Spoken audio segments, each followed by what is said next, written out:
Listening to life. Listening to life. The July theme is open communications, and it comes from Home Office, and it's based on one of the values that we have in Centers for Spiritual Living. The value, here's what it says: open communication. We communicate openly with each other in an atmosphere of collaboration and inclusion. Wouldn't it be wonderful if that's the way the world worked? I mean, can you just imagine what we could create if we all worked together in collaboration and inclusion? I mean, we could take care of climate change. We could take care of hunger all over the world. We could take care of so many things, creating a world that works for everyone, for all of life even, not just for all people. Okay, so we don't quite live in that world yet. We're working on it. That is our vision. That's what we're working toward. And yet, we still have some work to do, obviously. And so open communication is an important part of that. And I believe the most important part of good communication is listening. Listening. Because if we're going to communicate openly, we have to listen. And for those of us on the spiritual path, that means we want to listen not only to each other, which is vitally important, but we need to listen to the divine is within us, to the God of our understanding, to the Spirit, to whatever it is that guides us and leads us. So that's what we're going to talk about today. I'm going to use listening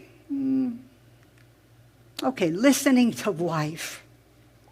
I'm going to use life as an acronym. And of course, life represents God, represents spirit, represents all that we know to be divine, that we know to be everywhere, that we know to be within us. So the L in life represents love. When we listen to life, when we listen to spirit, we listen to the love of the divine. We listen to it, telling us, showing us that it is love and that we are love. I mean, what if there really is a divine presence that loves us? What if it's a love that's so great that nothing could ever stop it? No matter what you do, no matter what you say, no matter what mistakes you've made, no matter how you show up, it is moving through you, and it loves you. It is love, and that's what flows through you. I believe that this love, this essence, wants us to experience, each as we do individually, uniquely. That's what we've come here for, and it wants to love in, through, and as us. Love. Think about a person that you love deeply. It can be someone who's alive now, or someone who has passed into the greater dimension. It might be a child or a grandchild, a spouse or a partner, a sibling or beloved friend. But allow this person's essence to come to you, remembering your love for them. And if you'd like, put your hand over your heart and feel that love. Don't worry if you don't exactly feel it. Just imagine that you do. You may feel it as warmth. You may feel it as a smile coming to your face, or even tears coming to your eyes. Love. Can you imagine being loved like that? And now let me talk to you a little bit. There is a love in this universe that is even greater than the love that you feel. and it loves you. Now, in order to really feel this love, it is helpful for us to slow down, to get quiet, to be willing to have an intention to feel that love. Oh, sure, we can feel it surrounding us as we go through our days, but also when we get quiet, we especially feel it. Now, often we don't stop to feel it. We don't stop to notice that it's here for us and around us. But there is this amazing love energy. It is waiting for us. It's ready to spring into action on our behalf when we recognize it or when we call on it. So imagine that love filling your heart. Imagine that love seeping out into the surrounding area and joining with the love of the others in this room. Imagine it filling your home, your workplace, your vehicle.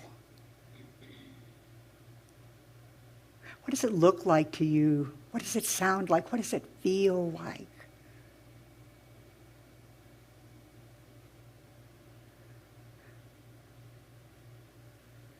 So imagine it filling your home.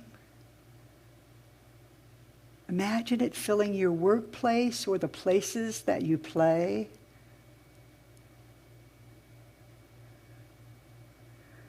Imagine it going before you, preparing the way for you. This is an amazing love. So I wonder what might remind you of love's presence with you always.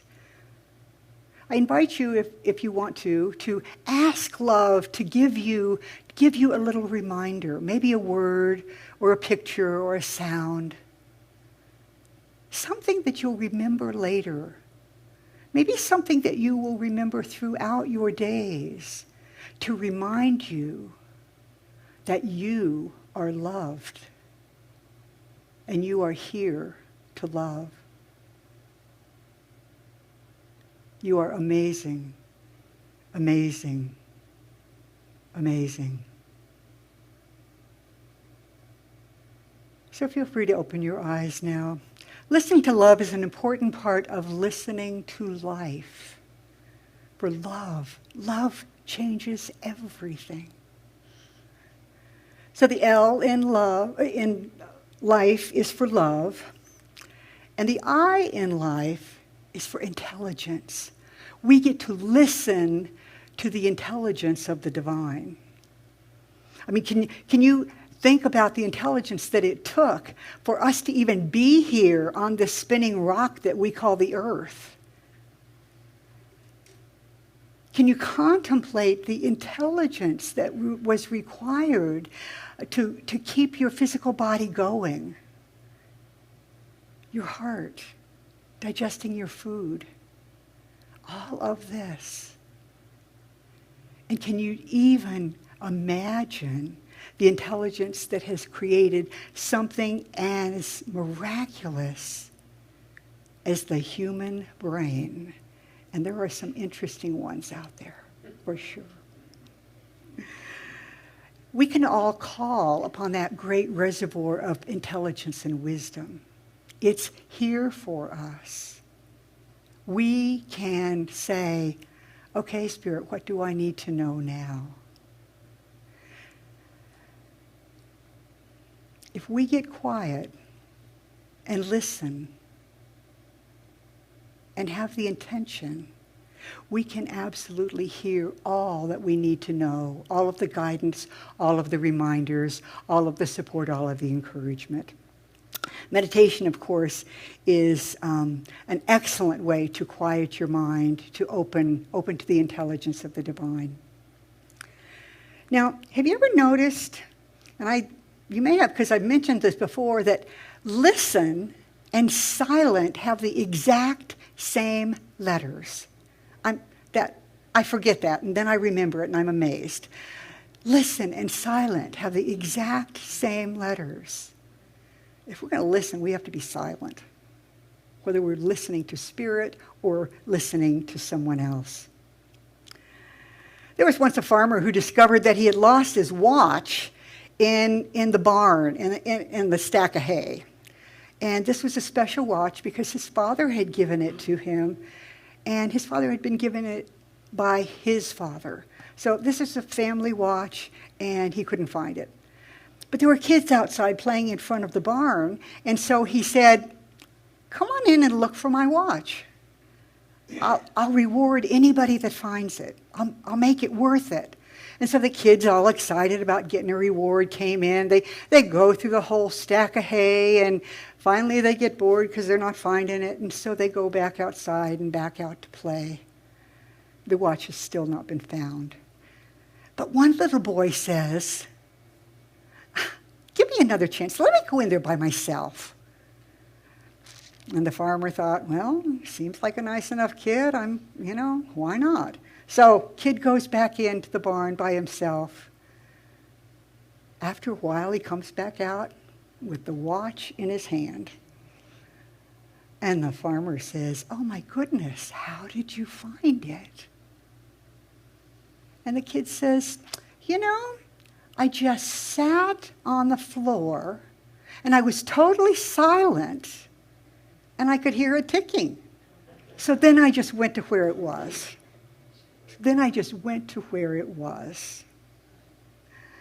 Now, the moral of the story, of course, is that if we want to listen to the intelligence of the divine, we have to get quiet. That's not the only way that Spirit speaks to us, of course, but it certainly is a good way. Ernest Holmes said this: "We intuitively sense our oneness with source energy. At one time or another, we have all had a deep sense of knowing beyond what our five senses reveal to us, even if we brushed it off as something not worth listening to. God, our source, speaks to us through an inner knowing that asks us to find a way of listening without ears and to feel its powerful presence. We need only be open and receptive." And as we cultivate the ability to listen to the intelligence and to the love, we get to up-level our lives, living lives of abundance, having things affect us because God speaks to us through our work, through our relationships, through our playtime, through the activities of our day, through all that is. God speaks to us in times of inward silence and in all the other times as well, if we can tune in. But sometimes we're afraid to go inside and do that listening. Now, I don't know about you, but occasionally I'm not sure I want to hear what Spirit might say. Occasionally I'm just not sure I'm ready to act on that. And that's okay too. The timing, just depends on us. But we get the guidance when we're ready for it. And the truth is, we can't change something until we face it. If there's something that you want to change in your life, you can't change it until you look at what you're doing now, until you know what you're doing now, so that you can then do something differently. So how do we listen? What qualities can we bring to our listening? Ideally, and more as we practice, we listen with faith. We listen trusting in the unlimited intelligence and love and givingness of the divine. Ernest Holmes said this. He said yes in a lot of ways, right? Yeah. "Real peace of mind comes only from a deep and abiding faith in the universe, in this thing called life, and in the power greater than we are." We can, as we ask for guidance, as we ask for intelligence, as we ask for information, Spirit is never going to lead us wrong. Never. Just as we build our faith, our trust in somebody else by having some experiences with them and seeing that, this works. I can trust this person. I can say this. I can be myself.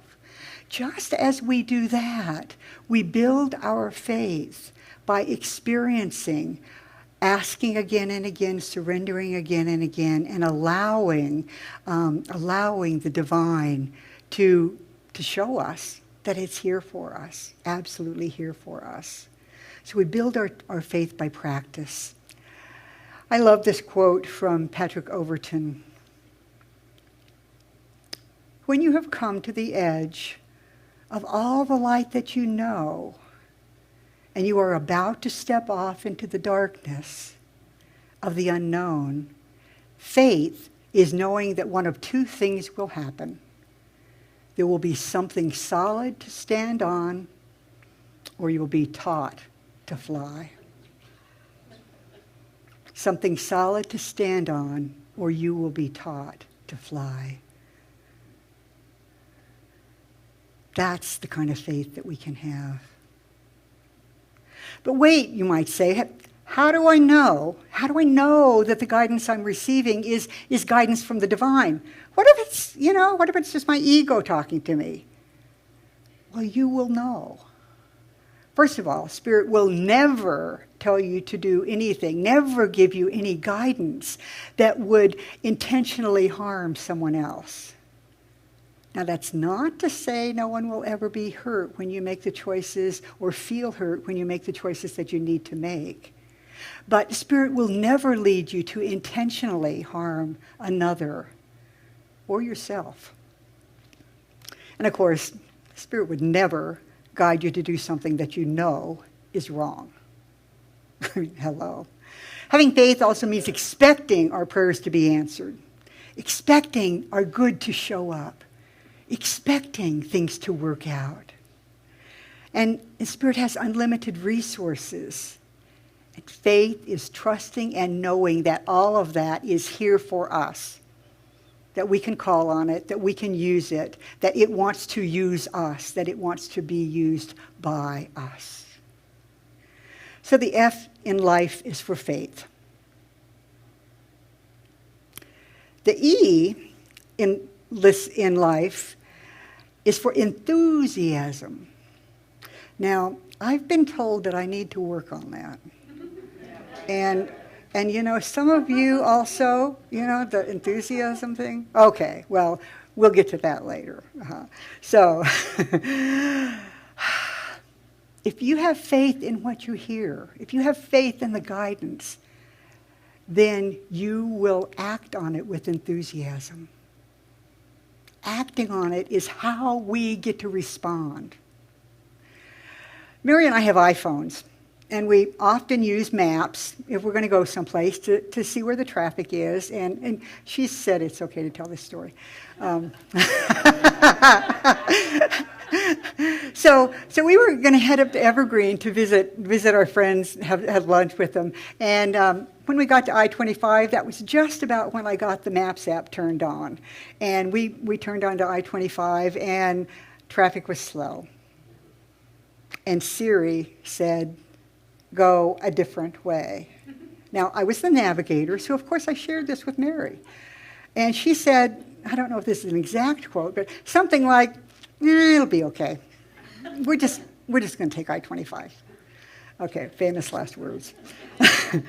Well, guess what? We ended up in the midst of a big, messy traffic jam. We were late for lunch, and we've laughed about it ever since. It's a good thing we can laugh about it. So, we can follow the directions of our GPS units. And sometimes we don't, and sometimes we do that with Spirit as well. At least, I see some nodding heads, so I see that I'm not the only one. Yay! Yay! And so we have a chance I mean, we can listen or we cannot listen. But when we act on the guidance that we are given, that's when we're acting with enthusiasm, allowing that God within, which is what enthusiasm means, to actually move through us and give us the best that we could ever get from life. Lead us to the most magnificent lives we could ever imagine. So by following that guidance over and over and over, we learn.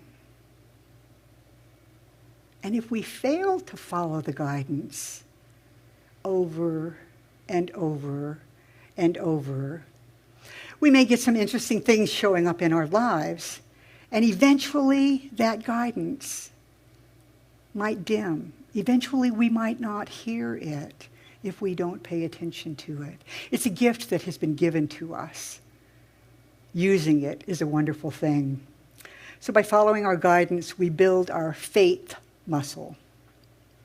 Now, I don't know where I got this quote, but I like it.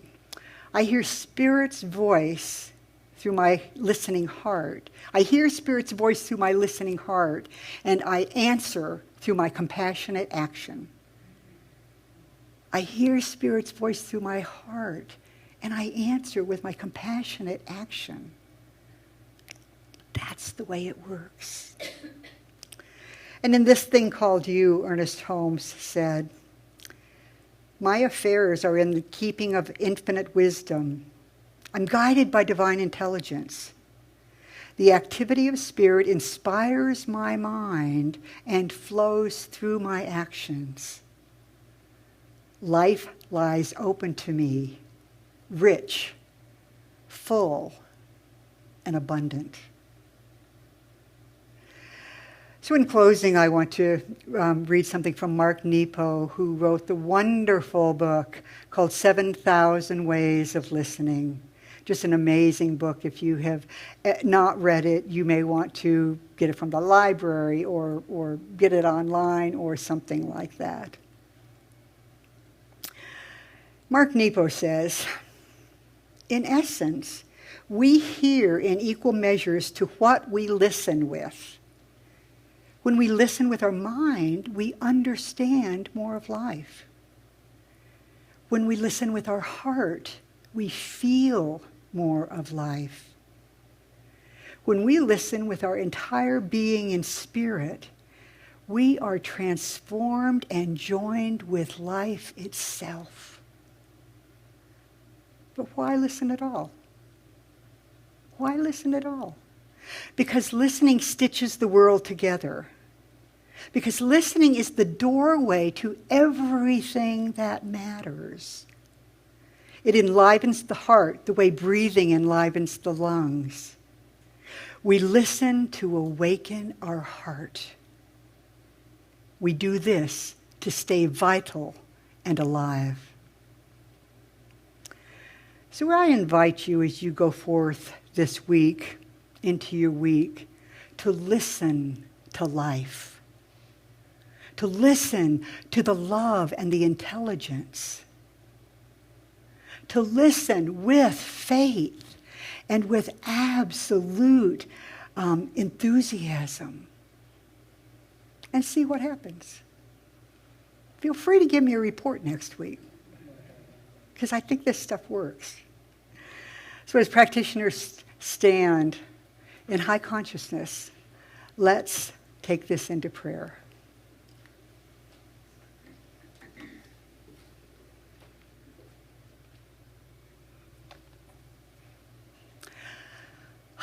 Life. So filled with love, so filled with the intelligence that is here for us. So filled with absolutely all it takes for us to build our faith and to act with enthusiasm. One life showing up as all of us. One life, one love.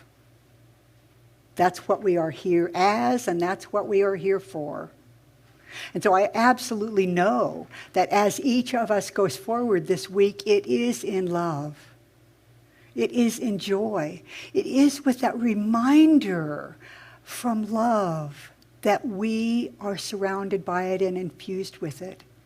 And so as we go forth, we listen. We listen to those people around us. We listen to the divine. We listen to ourselves. We listen and open. And we act on the guidance that we are given, making a difference in the world. I am so grateful, grateful, grateful for each one here. For I know that this room is filled with love, this room is filled with light, and that is what we take out into the world. Listening, listening, listening, loving, loving, loving, creating a world that works for everyone. I'm in such gratitude that because I have known this in my mind, it is known in the mind of God, and it is so. I invite you to say with me, and so it is. Mm.